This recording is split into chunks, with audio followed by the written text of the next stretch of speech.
Fear and Hunger shouldn't be a game that makes me happy, but it does. Shouldn't comfort me, but it does. It shouldn't give me a peace of mind, but it does. It shouldn't mean as much as Majora's Mask or Ocarina of Time, but it does, and in some aspects, even more. Growing up, since I was a kid, I've been playing video games. One of my first experiences where a game actually had my attention was Mega Man X3 on Super Nintendo when I was 4. Before then, it was really difficult for me to even sit down and play Mario. It just made me want to go outside and pretend to be Mario. And I pretended to be Mega Man. I tried to focus on a game like Yoshi's Island or Kirby or something like that, but not only was it difficult, really difficult as a kid to get through the games, but it was always the challenging ones that made me sit down longer. I mean, Mega Man X3 in itself was a difficult game, and I didn't even get to finish it until I was like 26. Demon Souls is another game that shouldn't make me feel happy and relaxed and have a peace of mind, but it does, and it's my favorite Souls game. Not because I think it's mechanically better than Dark Souls or because it's better than Bloodborne. No. It just came to me at the right time. And before Demon Souls, there was no Dark Souls for me. It was the reason why I got a PlayStation 3. I remember my best friend Scott came over with a PlayStation 3 with Demon Souls. Before then, I had no interest owning a PlayStation 3. I already had Halo 3 and Gears of War 2 and all these other cool games like Mass Effect 1, and yet there was one game, Diablo 1. The atmosphere in itself made me enjoy the game even though it terrified me at 10 years old. I will never forget the moment the butcher came in and said, "Fresh meat," and annihilated me. It's the atmosphere. Now, growing up, I dealt with a lot of dark things as a kid, and Diablo comforted me. And I found that in Demon Souls, and I found that in Fear and Hunger. I have the second game too. I haven't played it yet because I'm still trying to get I guess it's called the Fear and Hunger God ending.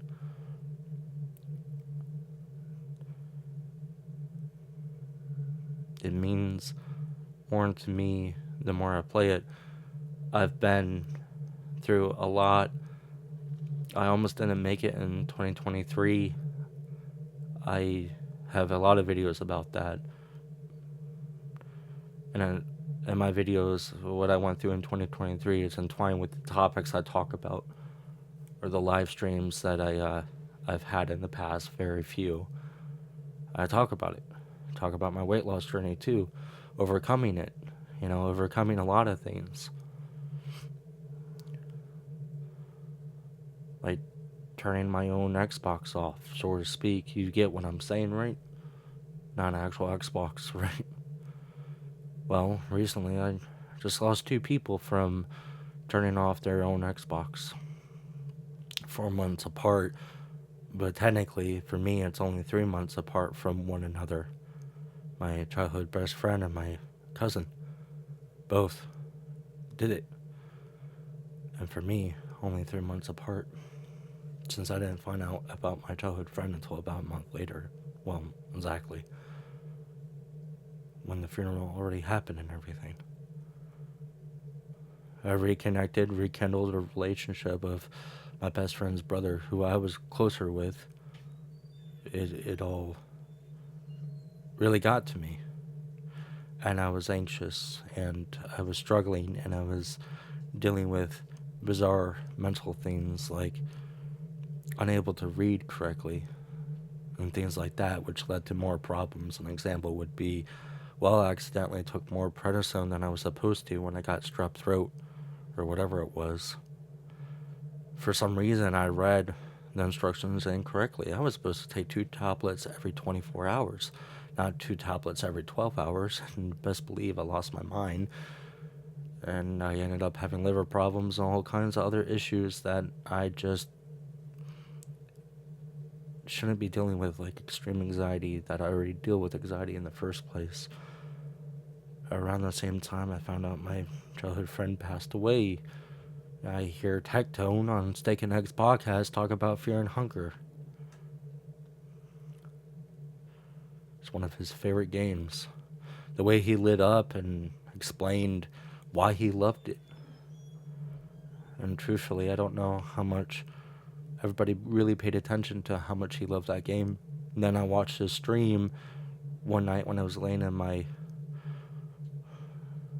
girlfriend's house, just staying the night, couldn't sleep, and I'm watching his stream as I'm waiting for an Uber that's taking forever to get me back to my place.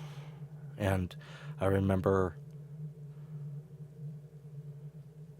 how much he resented the game at the beginning, at least in my perspective. He was like, man, come on.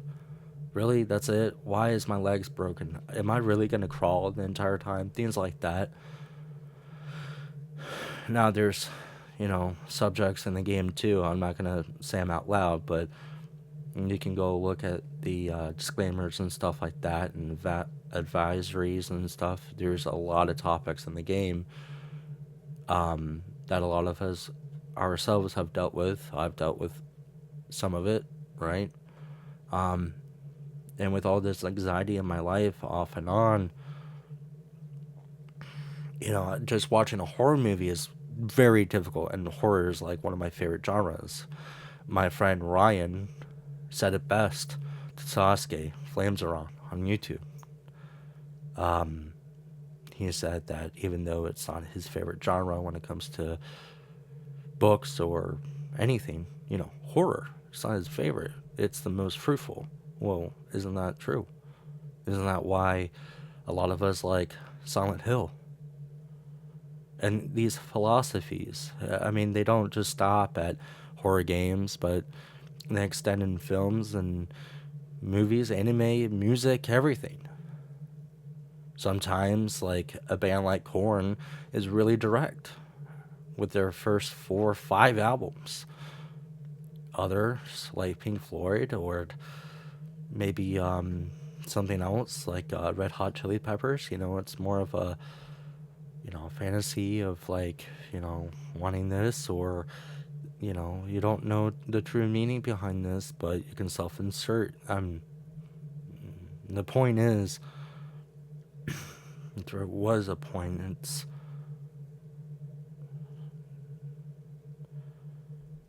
It's that fear and hunger. It's like everything I'm mentioning in one game. A RPG Maker game. My first experience with an RPG Maker game, I believe, was like that. What was his name? He talked about Yume Nikki, I believe.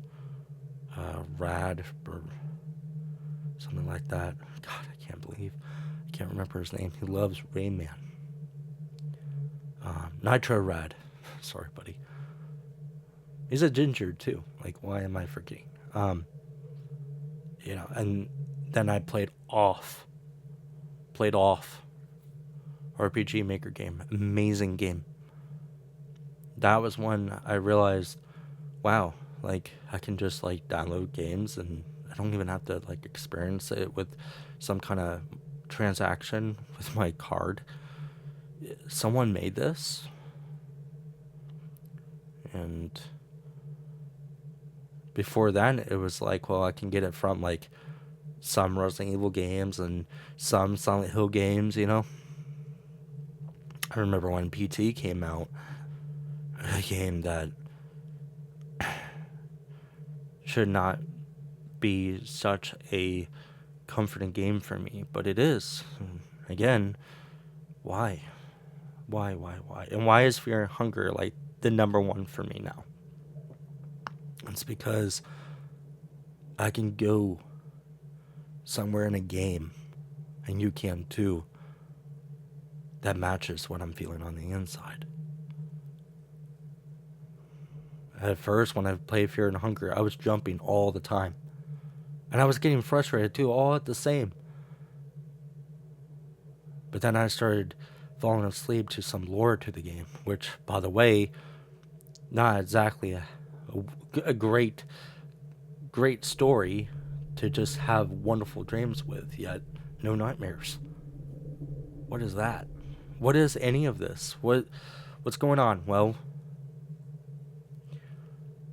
I figured it out today. I've been playing Fear and Hunger 1 off and on, I think, since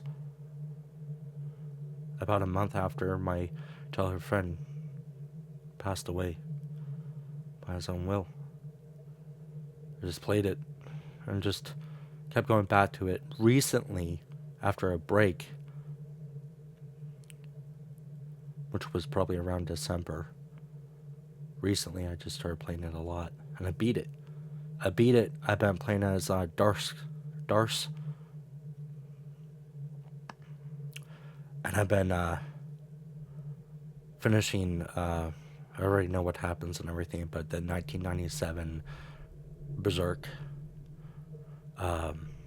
Ultra Blu-ray thing that I got back in March of 2024. All these dark things, but nonetheless, like, it just matches suffering that I'm dealing with, and I really look up to Guts because it's like, in the back of the Blu-ray, a man that doesn't even have his own will or something like that. It's Griffith and Casca and everything, and even though it hurts, it aches. I mean, we had I forget his name, but it was like a manga grandpa guy or something. He was on the floor, I think, when he found out what happens to Casca and stuff like that. The way that things end in the manga and stuff and everything,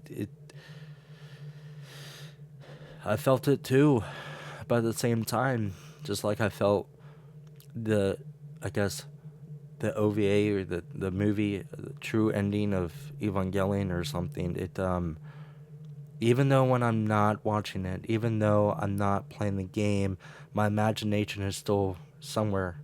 It just leaves so much more room for my imagination, and in that is why I like things like Diablo or Demon Souls. It's not just like, well, if I did this route differently, or it's like, what does everything mean? And these games mean a lot to people. An example again is Demon Souls. How a lot of people feel like when Blue Point or whoever made the remake of Demon Souls, which I love, saw that they took their own interpretation of the art and changed things and all that. These games like Fear and Hunger that you want to recommend a family member to play more times than not, just mean so much to you, as if like it's the same thing as like Super Mario Brothers 3 when it first came out. Like these games are a place for us. And sometimes we laugh, we get with our friends, and we hear their experience of Fear and Hunger. There's so many podcasts like Trash Taste. I was listening to that, and they go into like a visual novel called Saya Yuta or something like that. And it's just the story, and just it. These games sometimes just get straight to it. Some visual novels just get straight to it, not the fluff, just straight to it, the experience, what it offers.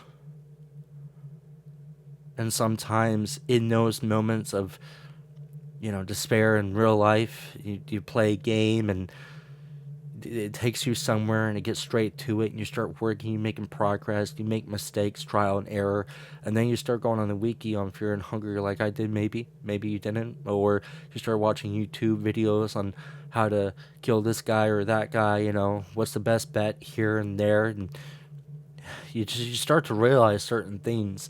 For example, like Fear and Hunger, there's no experience points, there's no leveling, there's none of that. I beg to differ. Think about it.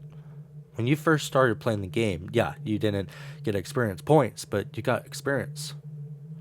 You know what to do. Once you've played it enough, well, you don't struggle as much.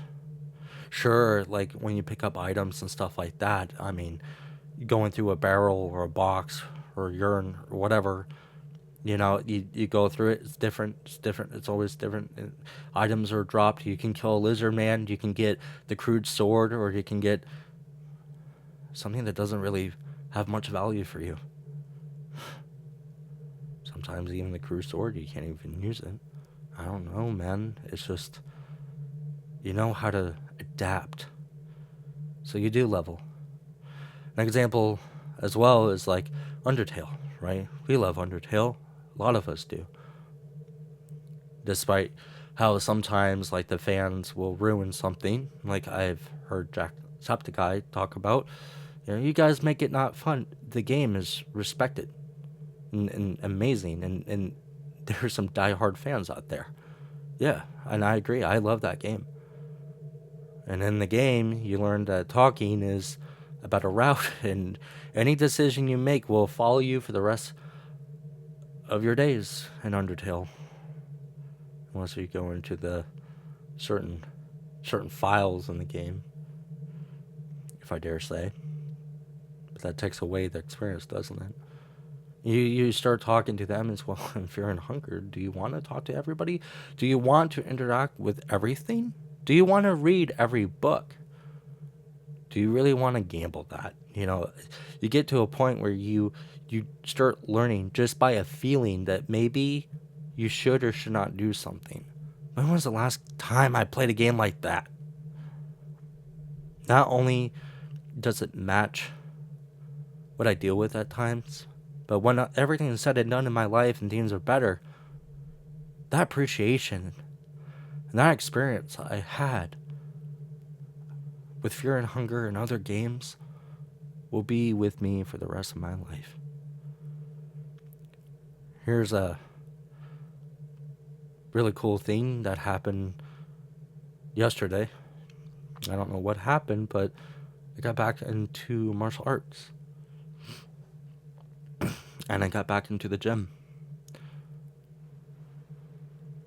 I started socializing more and things of that nature, I guess. Safe to say that it's probably going to happen either way if I play Fear and Hunger or not, but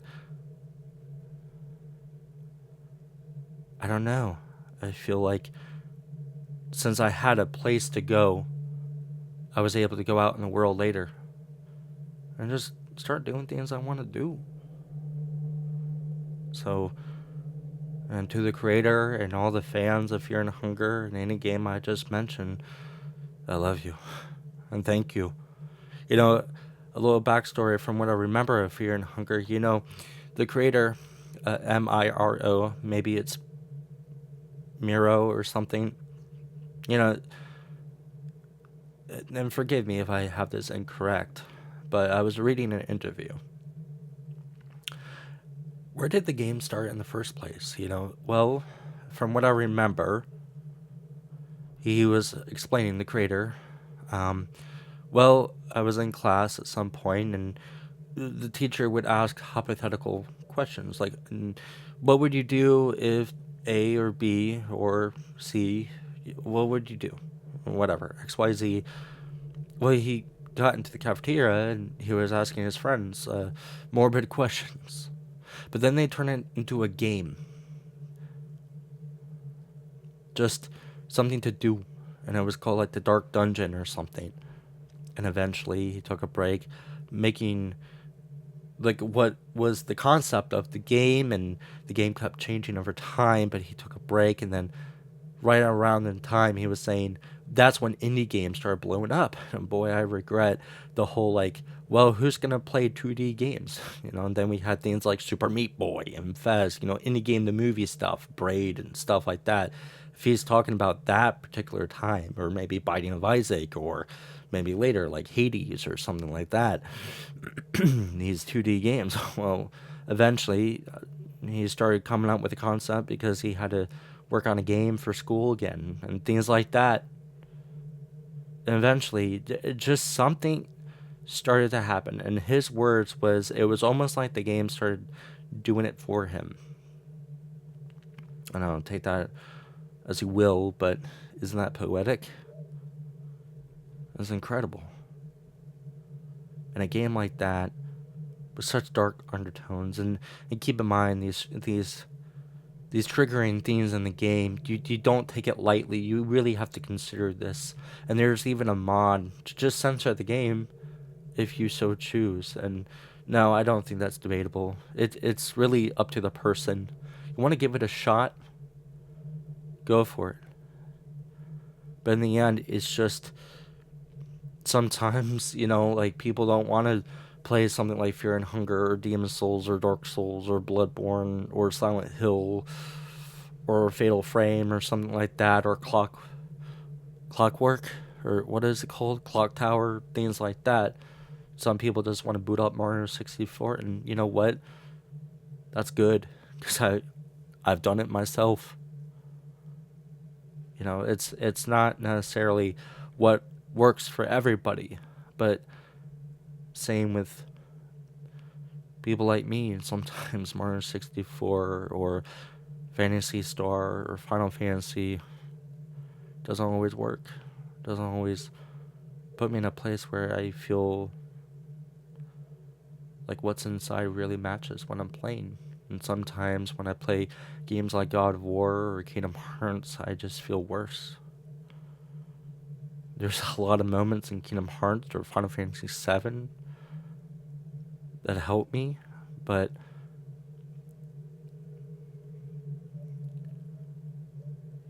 Fear and Hunger, I would have to say, came in my life at the right time. And I commend anybody that actually puts time into this series, Fear and Hunger 1 and 2, and I know 3 is on its way, it's being worked on and stuff like that. I commend anybody that actually sits down and finishes it. Matter if you get some ending that's just as obtuse as just learning the game, or they start getting other endings and they start playing on the harder difficulties and getting the secret endings and stuff like that. And I commend anybody that actually took time to see this creator's work. The creator himself said, anytime I made something and it made me revolt in a way, or whatever word he used, he kept it. He said, if I feel that, then I need to keep it. It's not like he's somebody that just doesn't understand, or no, he understands what he made. I mean, he has like a phobia of shirts with buttons, button up shirt, and makes a monster out of it, right? But the last time I really played a game that made me feel this way was something like Kojima would make, or the original Silent Hill 1, 2, 3, and 4. But in a way, Fear and Hunger took that and just amped it up. I mean, he loves Demon's Souls in itself, the creator of Fear and Hunger. Loves Silent Hill. His inspirations come from those, and yes, Berserk. But there's a lot to do with Silent Hill or Demon's Souls, things like that. So, with that, I have a question. If you made it all the way to the end of the video, what is the game for you? You can tell me whatever it is on the below the video. Let me know. What is the place? Is it happy? Is it dark? Is it funny? Is it some kind of visual novel? Is it a movie? Is it an anime? Is it a show, song? Don't feel self-conscious. Whatever it is. See ya.